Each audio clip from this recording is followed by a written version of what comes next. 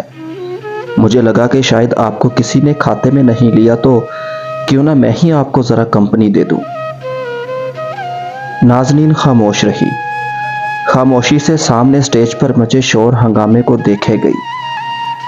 شائستہ اور رمیز رضا کا منہ میٹھا کروا رہے تھے۔ ایک جانب لڑکیاں مختلف رسومات کے لیے بےتاب سی کھڑی تھی، اور ٹھیک اس کے عین بالمقابل لڑکے موقع کی مناسبت سے فکرے کستے سب کو ہنسا رہے تھے۔ وہ ایک مکمل منظر تھا، ایک مکمل گھرانہ۔ وہ اس مکمل گھرانے میں بہت نامکمل سی لگ رہی تھی۔ اس کی جگہ ان حلقوں میں نہیں تھی، بلکہ اس کی جگہ تو اب کہیں بھی نہیں تھی۔ سامنے بکھرے منظر نے اس کی آنکھوں میں گزرے ایام کا دھواں سا بھر دیا، تو وہ نگاہ پھیر گئی۔ آنکھیں جلنے لگی تھیں، جلن رگوں میں سرایت کر رہی تھی۔ حرم نے اس کی نگاہوں کے تعاقب میں دیکھا، پھر حیرت سے نگاہیں اس کی جانب پھیری۔ ایک بات پوچھوں آپ سے، برا تو نہیں مانیں گی؟ اس نے ہچکچاتے ہوئے معصوم بچوں کی طرح پوچھا، تو نازنین نے اس کی جانب دیکھا۔ بہت اداس آنکھیں تھی وہ۔ حرم سانس تک لینا بھول گیا۔ پوچھیں۔ جانے کس دل سے اجازت دی تھی اس نے حرم کو۔ آپ اتنی دور کیوں بیٹھی ہیں؟ مطلب آپ کے تایا کا بیٹا ہے وہ، فرسٹ کزن ہے آپ کا، لیکن آپ تو اس قدر اجنبی لگ رہی ہیں اس محفل میں کہ حد نہیں۔ وہ خاموشی سے اس مکمل منظر کو دیکھے گئی۔ اجنبی لگ نہیں رہی، میں اجنبی ہوں۔ مجھے پتا ہے کہ میں پہلی ملاقات میں کچھ زیادہ ہی پوچھ رہا ہوں، لیکن اتنا ریزرو رہنے کی وجہ؟ اس کے سوال پر نازنین نے گہرا سانس لیا تھا، پھر نگاہیں اس کی جانب پھیری۔ میں ایسی ہی ہوں۔ وجہ؟ ہر چیز کے لیے وجہ کا درکار ہونا ضروری نہیں۔ غلط۔ حرم نے نفی میں سر ہلایا تھا، پھر بھوری کانچ سی آنکھیں ہلکا سا مسکرائیں۔ یہ دنیا کاز اینڈ ایفیکٹ کے اصول پر چلتی ہے۔ ہر شے کی وجہ ہوتی ہے، وجہ نہیں ہوگی تو اس شے کا وجود باقی نہیں رہے گا، رہ نہیں سکتا۔ آپ بغیر کسی وجہ کے کوئی کام نہیں کر سکتے۔ آپ یہاں اس ویرانے میں بیٹھی ہیں، سب سے الگ تھلگ۔ اس کی ایک بیک سٹوری ہوگی، کوئی پس منظر ہوگا۔ بغیر کسی بیک سٹوری کے موجودہ سٹوری کا دوام ممکن نہیں۔ کہہ کر معصومیت سے آنکھیں جھپکائیں، جیسے چلیں اب تو مجھے بتا ہی دیں کہ وہ بیک سٹوری کیا ہوئی۔ نازنین سیدھی ہو بیٹھی تھی، پھر گردن ذرا ڈھلکا کر اسے دیکھا۔ مان لیا بیک سٹوری ہے بھی، لیکن وہ میں آپ کو کیوں بتاؤں گی؟ آپ نے مان لیا بیک سٹوری ہے، مجھے بس یہی منوانا تھا۔ وہ مسکرایا تو نازنین چونکی۔ اس کی بات گہری تھی، اسے اگلا سوال اٹھانے میں وقت لگا۔ اس سے آپ کو کیا فائدہ ہوگا؟ مطلب میرے ماننے سے آپ کو میری بیک سٹوری پتہ تو نہیں چل جائے گی؟ اس کی آنکھوں میں کچھ طنز اور کچھ ٹھنڈک تھی۔ حرم ہنس دیا، پھر اسے دیکھا۔ وہ محظوظ لگ رہا تھا۔ آپ کو اندازہ نہیں ہے کہ کہانیاں کس طرح اپنا وجود بیان کرتی پھرتی ہیں۔ آپ نہیں بتائیں۔ اگر مجھے جاننا ہوا تو میں کہانی کے کسی اور کردار سے رابطہ کر لوں گا، میرے لیے چھاننا مسئلہ نہیں۔ جن کہانیوں پر موم کی مہر لگا کر انہیں بند کر دیا جائے، انہیں کھولنا جرم ہوتا ہے۔ وہ بہت آہستہ سے بولی تھی۔ میں کبھی کسی موم لگی مہر کہانی کو نہیں کھولا کرتا۔ میں کمزور دل کا انسان ہوں، میں ڈر جاتا ہوں۔ اور وہ پہلی دفعہ مسکرائی تھی۔ آپ لندن سے پڑھ کر آئے ہیں یا جامعۃ الرشید سے؟ بڑے شریف ہیں۔ وہ اس کی بات سن کر ہنسے بنا نہ رہ سکا، پھر نظریں اس پر اٹھائیں۔ وہ پہلے سے خاصی آرام دہ لگ رہی تھی، گو کہ اس کی خوفزدہ نگاہیں اب بھی آس پاس ہر منظر سے بچ رہی تھیں، لیکن اب کہ وہ پہلے سے بہتر دکھ رہی تھی۔ اسی منظر کو دور سے دو نگاہیں بہت چپتے سے انداز میں تک رہی تھی۔